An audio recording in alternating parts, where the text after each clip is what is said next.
Save yourself some time and stress by avoiding these 5 mistakes when selling your house for sell by owner. Stick around, I'll let you know what they are. My name's Heidi Knowlton and I'm a local realtor, and I love to inform people about buying and selling a house.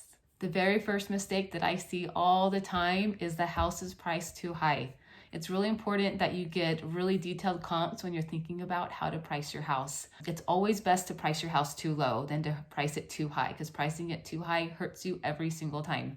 A couple things you need to look for are, you want to look in your neighborhood, first of all, but also know that appraisers will also go outside the neighborhood.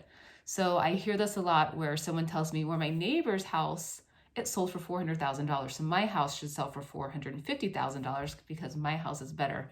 Unfortunately, that's not how appraisers work. They look at the details. They look at, it's a 2-story or a 1-story. Is the basement finished? How are the finishes in the house, such as granite, or do you just have like Formica countertops? They look at number of bedrooms, they look at the age of the house, they look at the lot size. There's so many details that an appraiser looks at. So when you're pricing your house, you have to put on an appraiser's hat. You have to think like they do. Another thing that can happen in regards to the price is that you could have a cash buyer come in and they skip the appraisal. They don't care what it's worth. They're just going to pay the cash for the house. I have seen this many times where a house is worth, let's say, $380,000, and then a cash buyer comes in, no appraisal, and they pay $400,000. That doesn't automatically mean that your house will now be worth $400,000 also. The appraiser will still look at other comps in the area. They'll look at the lowest comp, they'll look at the highest comp, they'll go to a house outside your neighborhood, and they're going to take the average of all those put together to get the value for your house. If you're thinking about selling your house for sell by owner, please reach out to me. Let me know, not because I want to list your house, but because I might have a buyer for you already. Every day I get new buyers that are looking for something and there just isn't enough inventory. So please reach out. Let me know if you want to sell your house, and I'll let you know if I have a buyer for it. The second mistake that I see a lot of is that the house is not presented as well as it could be. Professional pictures are a 100% absolute must. This is really big with my clients. We never ever skip professional photography. And I also go through the house with myself or a stager, and we go through and we stage your house. And we do this with your current belongings. We might move a couple things around, move a couch, move some pictures around, but it's really important that you yourself, or that you have someone from the outside come in and walk through your house with you to make sure it's show ready. And don't forget to get professional pictures. It's a big deal. So here's a really good example. You can see this room. One picture was taken with a phone and one picture was taken with a professional photographer. It really does make a big deal on how your house is presented when you have a professional photographer come in. So I highly recommend you do that. So the third mistake that I see sellers make is that they don't know the contract and they don't know the process of buying a house. Typically, sellers think the market is so hot right now, I can just put my house on the market and it's going to sell fast. That may be the case, but what happens next? What if you get multiple offers? How do you choose an offer? It's very stressful for a seller to have multiple offers and then to have to pick one, especially when they write like an emotional letter telling you about their family and how great they are. It's really a hard decision. A lot of sellers will just look at the price and go off of that, but there's so much more to consider than just the price. A couple other things to look at besides the price are going to be the type of loan. What kind of dates do they have for their timelines? Do they have tight dates? Are they asking for 30 days for a loan contingency, or are they asking for 14 days for a loan contingency? These things are a big deal because you don't want to have your house sitting off the market with a buyer that's not ready. The other things you need to pay attention to are the HOA assessments. You need to pay attention to closing time and possession. You just really need to know that contract. You also need to know the process. You need to know what steps come first, what comes second, what comes third, and make sure that you are managing this. As soon as you go under contract, what happens next? You need to get with title and you need to give them your contract, and you need to make sure the buyer is sending in their earnest money. Well, where's the money going for the earnest money?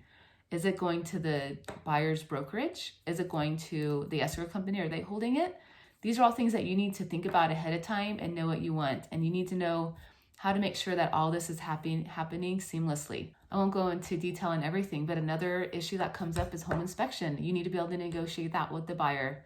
Another issue is appraisal. This happens a lot where the house appraises for lower than what you offered because people are inflating the prices right now. So what are you going to do if your house appraises low? You can't just go find another buyer because now your house is appraised low.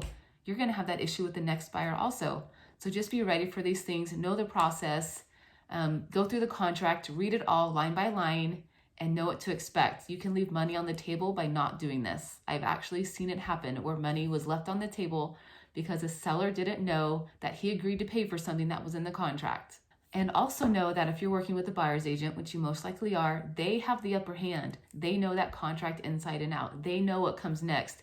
They also know how to take advantage of a for sale by owner. So if you don't know what you're doing, that agent on the other side, not all agents will do this, but there are agents out there that will take advantage of you for not knowing the process, and they will cater to their buyer and do what's best in the buyer's interest because they know that you don't know the process. It's really unfortunate that this happens, and not all realtors are honest, but I have worked with for sale by owners on the seller side, and I was the buyer's agent, and I love teaching. So I'm happy to talk to the seller and teach them the process, and I'm really honest with them, and I'll tell them what to expect, but not all realtors are like that. So be very careful when, dealing with the buyer's agent, that you know the process and that you're not going to get taken advantage of. Okay, so next is marketing. You need to know, where do you want to market? How much is your budget for marketing? Who do you want to market to? Do you want to market to people that are maybe upsizing and they want a bigger house? Are you marketing to people that maybe it's a first-time home buyer? And who do you let into your house? Are you just letting anybody into your house, or are you only letting people in that have been pre-qualified? You can't just put your house on Zillow and call it a day for marketing. There's so many looky-loos out there. There's so many people that just love to look at houses and they're not actually pre-qualified, or they're not actually ready to move. So one indicator is if the buyer has a realtor. 95% of buyers have realtors. So if they have a realtor, that is much better, because you know that they're probably already pre-qualified and that it's a serious buyer out looking. Myself as a realtor, I'm not going to take a buyer out to show houses if they're not going to look for another 6 months. So the next mistake that I see for sell by owners do is not pre-qualifying the buyer.